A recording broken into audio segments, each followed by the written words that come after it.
बालाघाट जिले की जनपद पंचायत खैरलांची ग्राम पंचायत बकोड़ी के ग्रामीण इन दिनों सरपंच श्रीमती डिलेश्वरी युगुल किशोर बिसेन के कार्यकाल में चल रही धांधलाशाही से परेशान हैं, जिसको लेकर ग्रामीणों ने पूर्व में भी सीओ जिला पंचायत बालाघाट और कलेक्टर को भी शिकायत की, लेकिन आज दिनांक तक कोई कार्यवाही नहीं की गई।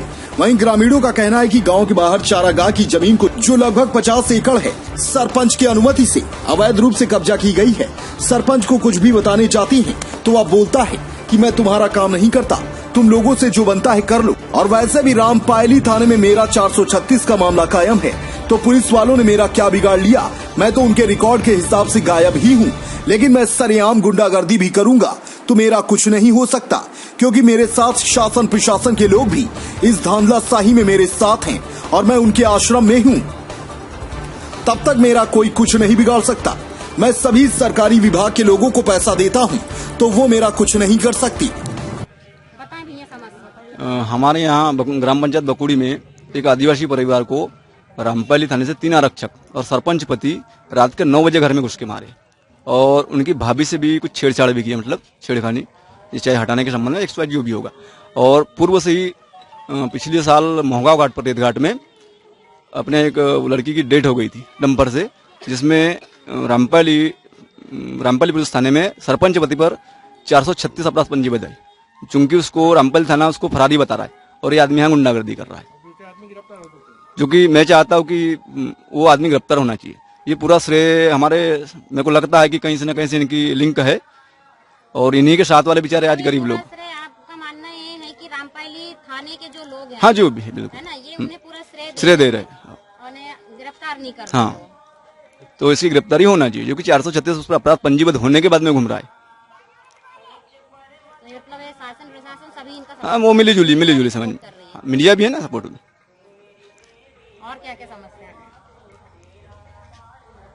समस्या तो बहुत सारी है, वो उसकी भी अतिक्रमण वाली लगभग 50 एकड़ में जो किसान लोग जिनके पास पशुधन है, हम लोग ये चाहते कि भी वास्तविकता बिल्कुल जांच बैठना चाहिए, अपराध पंजीबद्ध होना चाहिए। और जैसे वो उसका मामला है अपने अतिक्रमण वाला, है ना, ये गांव के लोगों के पास में क्या खेती करते हैं हम लोग, तो पशुधन तो पालता ही हर किसान आदमी, है कि नहीं, हर किसान आदमी, तो कम से कम उसको गाय चराने के लिए तो जगह हो, चारागाह होनी चाहिए। हाँ, पर 50 एकड़ में लगभग में आपके यहाँ अतिक्रमण करवाया गया है, वहाँ पर चारागाह होनी चाहिए, वो अतिक्रमण हटना चाहिए। बिल्कुल।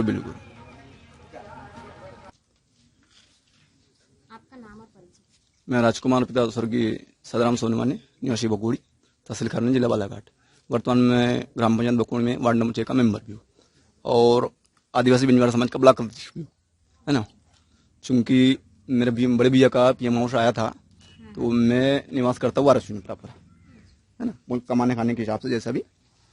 तो 5वें महीने की 26 तारीख को पंचायत भवन आया था और लगभग पंचायत भवन में 10 से 15 लोग भी थे। तो जिन लोगों ने मेरी रिपोर्ट की वो लोग थे नहीं स्पॉट पर, जिसमें 2 मेट थे और पंचायत चपरासी और सरपंच डिलेश्वरी बिसेन, जो कि बिल्कुल फर्जी है ना। इन लोग इसी बात को मैं बोलने का, तो सरपंच मैंने गुंडागर्दी करने का, वाराणसी से विनोद मिश्रा को लाया था उसने।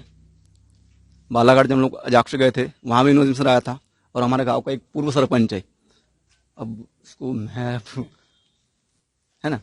और चूंकि मामला रहा अपनी ग्राम पंचायत बकोड़ी का, तो मेरे ख्याल से शायद यहाँ पर विकास नहीं विनाश हुआ है पूरे 10 सालों 15 सालों में, जो भी दिख रहा है। तो अभी इस पे क्या कार्रवाई चाहते हैं आप? मैं चाहता हूँ कि भी जो वास्तविकता है उसको सामने लाई जाए, है ना। और मीडिया एक ऐसा है कि लोकतंत्र में ऐसा है, मीडिया बहुत बड़ा उसका रोल रहता है, क्योंकि मीडिया वाले टोटल बिकाऊ यहाँ, जैसे प्रफुल्ल चित्री, रामपायली, जगदीश देड़े, है ना, वो लोकेश तिवारी, सब लोगों से, गुड्डा वर्मा वाराणसी, मैं इतने पत्रकारों से मिला, उनको लाया भी था, लेकिन उनका रिस्पांस नहीं मिला। तो ऐसा बिकाऊ लोग है, क्या करे, सुननी जाती ना भाई, जब तक बिकेगा आदमी तो खरीदने वाले एक से एक लोग है। सरपंच पति मेरे को ही बोल रहा था, मेरी मोटरसाइकिल में घुमा और रोजी लगा दूंगा। मैं उसको बोला कि भैया देख, मैं गड्ढा खोद लूंगा, लेकिन राजकुमार सोने में स्वाभिमानी आदमी और बिक नहीं सकता कभी, है ना, और फिर कीमत लगा तेरे को जितनी भी लगती होगी। तो मेरा 10-10, 15-15 लड़के मार निकल जाता है वो आदमी, सोचो, 10 सालों से ही कर रहा है, फर्जी रिपोर्टें कर रहा है मेरी। फिर तो मैं क्या आत्महत्या कर लूं क्या, है, बताइए आप। फ्यूचर में मेरे साथ जो भी मतलब हाथापाई एक्सपाइट मेरे जान माल की नुकसान होती है तो इसका उत्तरदायित्व और जिम्मेदार टोटल सरपंच पति युगल किशन रहेगा, क्योंकि मेरे को 10 साल से लगभग वही करते रहता, महीने में, 6 महीने में, साल में, 2 साल में, है ना। और पहली बात तो यहाँ की ग्राम पंचायत बकोड़ी में लगभग 3 वर्ष हो गया पंचायत मीटिंग नहीं हुई है और उसके बावजूद भी काम चल रहा है अनलीगल तरीके से बिल्कुल।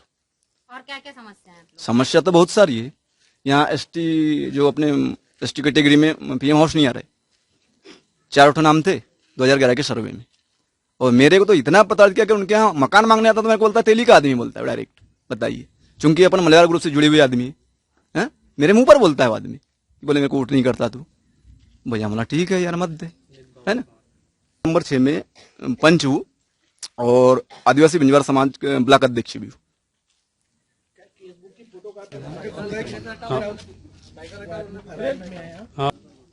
आपका नाम है परिचय? मेरा नाम राहुल मलेवार है। मैं ग्राम बकोड़ी का निवासी हूँ और आम नागरिक हूँ, लेकिन यहाँ पर रोजमर्रा की जिंदगी से बहुत जूझ रहा है गरीब। और यहाँ पे जैसे कि आज हमने सर्वे किया है आपके माध्यम से और ग्राम वासियों के माध्यम से, जैसे कि अपन उपवन गए, उपवन में देखे कितने सारे पेड़ कट चुके हैं, वहाँ की गेट नहीं है, गेट इसके पहले कुछ दिन पहले थी लेकिन वो भी गेट जा चुकी है जिसके ऊपर कोई कार्रवाई नहीं हो रही। इसके बाद में आपने आगे जाकर देखा वहाँ पर जो निर्माण हुआ है मोक्षधाम देखे अपन ने, वहाँ पर हेडपंप नाम मात्र का रह गया, न वहाँ की पाइप अंदर की है, न केशिंग पाइप है, न कुछ है, सिर्फ गड्ढा है और हेडपंप का निर्माण हुआ है करके ये बात है। हम लोगों ने भी देखा पहले कि हेडपंप का निर्माण हुआ था लेकिन वहां से हेडपंप भी उखाड़ दिया गया। इसकी जिम्मेदारी सरपंच की बनती है लेकिन इस पे कोई आपत्ति नहीं जता रहा है और न सरपंच कोई कार्रवाई कर रहे हैं। इसके बाद में हम चले जाते हैं इधर, आपने देखे अभी मंदिर के पास वाला लगभग वो 9 लाख 8 लाख से 9 लाख का डैम बना हुआ है। वो डैम किसी भी प्रकार से नहीं दिखता है, सब बोलते हैं डैम है, लेकिन आपने अभी देखा और ग्रामवासियों ने भी देखा कि कोई डैम नहीं। वहां से डेली किसान लोग जाते हैं, बारिश में इतनी समस्या हुई है, बहुत सारी समस्या हुई है। इसके पहले भी वहां से 2 ट्रैक्टर गुजरे थे जो पलट गए थे, लेकिन वहां जान माल की हानि नहीं हुई, बच गए, किसी तरह से उन लोगों को निकाला गया। और पैदल भी नहीं जा पाते और जिसकी वजह से किसान न सोडा मारने जा पा रहे और न ही और क्या बोलते हैं अपना धान भी वहां लेट लग रहा है। तो इस वजह से बहुत सारी समस्या आ रही है। अभी आपने गौठान की भी जगह देखे, गौठान में क्या हुआ है, पूरे लोगों ने अतिक्रमण कर ली जिसकी वजह से कई साल हो गया है यहाँ पर गाय नहीं खिला रहे, जबकि हमारे बालाघाट की विशेष प्रथा है कि यहाँ गाय खिलाई जाती है, लेकिन यहाँ लोग गाय खिलाने से वंचित हो रहे हैं। इसका सारा जिम्मेदार ग्राम सरपंच के ऊपर जाता है, लेकिन वो किसी भी प्रकार की कार्रवाई नहीं कर रहे हैं। इसका जिम्मेदार सीधे सरपंच है। हमने कई बार शिकायत की है लेकिन वो इसके ऊपर किसी प्रकार की कार्रवाई नहीं कर। शिकायत हमने मीडिया को भी इसके पहले बुलाए थे लेकिन कुछ मीडिया कर्मचारी ने आने से मना कर दिया। कुछ लोग आए, उन्होंने देख करके गए, अब उनका मेजरमेंट है, उन्होंने क्या किया हमें पता नहीं है, लेकिन हम लोगों ने इसके ऊपर कार्रवाई की। इसके पहले सीओ भी आए थे, उनकी भी फुटेज बनाए थे, उनको भी मैंने स्पॉट दिखाया लेकिन उनके द्वारा भी कोई कार्रवाई नहीं की गई। बोले सरपंच को थोड़ा लताड़ लगाई गई कि ऐसी ऐसी समस्या है, आप इनकी कार्रवाई की। उन्होंने हाँ बोला लेकिन उन्होंने फिर पल्ला झाड़ दिया, उसके बाद कोई कार्रवाई नहीं की गई। शिकायत आपने कलेक्टर महोदय को की थी? हाँ, कलेक्टर महोदय को भी आवेदन लिखे गए लेकिन वहाँ से भी हमें अभी कोई शिकायत की कॉपी है मैम, देखना पड़ेगा क्योंकि काफी दिन हो गए हमने शिकायत किए थे, तो लेकिन अभी देखना पड़ेगा उस पर। आपका नाम बताएं, पूरा परिचय दें आप। मैं गंगाधर धनवंतराव मलेवार, ग्राम बकोड़ी, तहसील खैलांजी, जिला बालाघाट का निवासी हूँ।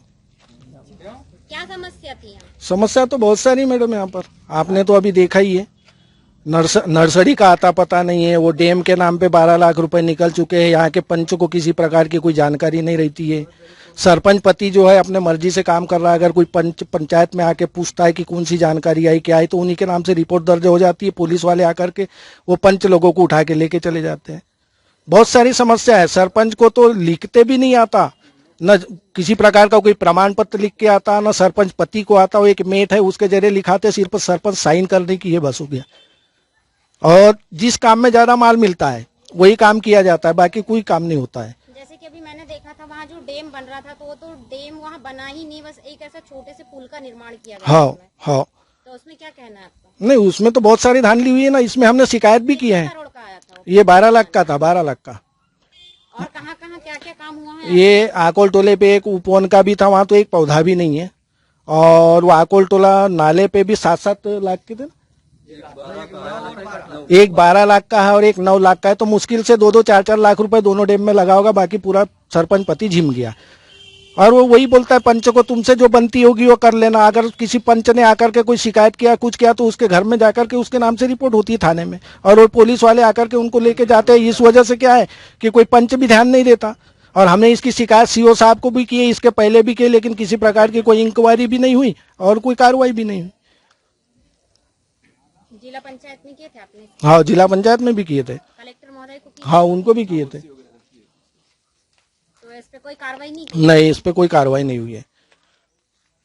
अपने आसपास की हर छोटी बड़ी खबर देखने के लिए हमारे चैनल पुलिस ब्यूरोक्रेट्स न्यूज को बेल आइकन दबाकर सब्सक्राइब करें, जिससे आपको हर खबर समय से मिलती रहे। अधिक जानकारी के लिए हमसे संपर्क करें। हमारे कॉन्टैक्ट नंबर हैं 9039011886 एवं 9770229999।